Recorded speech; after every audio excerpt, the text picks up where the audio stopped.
Des moments avec Dieu avaient un temps de réflexion pour chaque jour.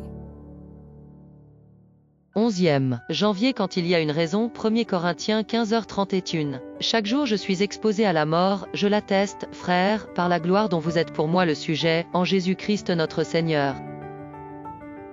Les mains étaient couvertes de phrases hérétiques. Jean se dirige vers le bûcher, le bourreau allume le bouc et les flammes font leur œuvre. Et les voix du martyr parvient encore et s'exclament: Jésus, fils de David, aie pitié de moi. Mais pour quelle raison tous d'autres comme lui étaient-ils prêts à mourir plutôt que de renier leur foi? Beaucoup diront que s'il est mort, il est fin de tout. Ne vaudrait-il pas mieux profiter des jours de vie que nous avons? Nombreux sont ceux qui se sont interrogés sur ce qui se passerait après les mois que Païd a dit par exemple. Thucydide nous dit que lorsque peste mortelle assiège Athènes, les gens ont commis toutes sortes de crimes honteux et se sont accrochés à n'importe quel plaisir sensuel parce qu'ils pensaient que la vie serait trop courte pour eux. Hérodote lui-même, dans la littérature classique, nous parle d'une coutume égyptienne selon laquelle, lors des réunions sociales des riches et la fin du banquet, un esclave passait parmi les invités avec un cercueil dans lequel se trouvait une poupée représentant un cadavre le montre aux invités.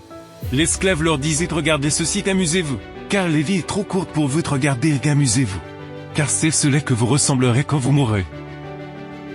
Il supprime la pensée de la vie à venir, et la vie perd sa valeur. Si l'on supprime l'idée que cette vie est la préparation d'une autre plus riche, les liens de l'honneur et de la moralité se relâchent. Il est inutile de prétendre qu'il ne devrait pas en être ainsi, et que les gens devraient être bons et honorables sans attendre de récompense. Le fait est que pour celui qui croit que ce monde est le seul qui existe, les choses de ce monde sont tout ce qui compte. Les mains étaient couvertes de phrases hérétiques.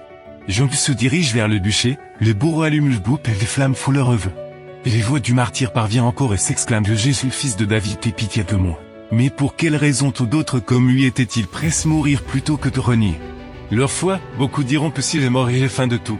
Ne vaudrait-il pas mieux profiter des jours de vie que nous avons? Nombreux sont ceux qui se sont interrogés sur ce qui se passerait après les mois que Païd a dit par exemple. Thucydide nous dit que lorsque peste mortelle assiège Athènes, les gens ont commis toutes sortes de crimes honteux et se sont accrochés à n'importe quel plaisir sensuel parce qu'ils pensaient que la vie serait trop courte pour eux. Hérodote lui-même, dans la littérature classique, nous parle d'une coutume égyptienne selon laquelle, lors des réunions sociales des riches et la fin du banquet, un esclave passait parmi les invités avec un cercueil dans lequel se trouvait une poupée représentant un cadavre le montre aux invités.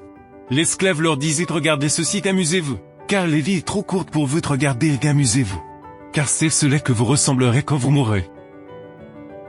Mais la passion intense du gain, l'amour de l'ostentation, du luxe et de la prodigalité sont d'autres forces qui éloignent la plupart des hommes du véritable but de la vie et ouvrent la porte à une foule de maux. Beaucoup, absorbés par la poursuite des trésors terrestres, deviennent insensibles aux exigences de Dieu et aux besoins de leurs semblables. Ils considèrent leur richesse comme un moyen de se glorifier. Ils ajoutent une maison à l'autre, un terrain à l'autre, ils remplissent leur maison d'objets de luxe, tandis qu'autour d'eux des êtres humains demeurent dans la misère et le crime, dans la maladie et la mort. Lorsque les raisons fondamentales de l'espérance bénéfique est le retour du Seigneur est chérie dans le culte, alors nous vivons dans ce monde en préparation d'une vie meilleure. Lorsque les paroles de Dieu sont respectées par l'autre, non seulement nous vivons pour cette vie, mais nous le faisons de la bonne manière en attendant la venue du Sauveur. Amen. Merci pour écouter cet audio. Nous vous invitons à partager avec votre. Contactez et visitez le site web. biblewell.com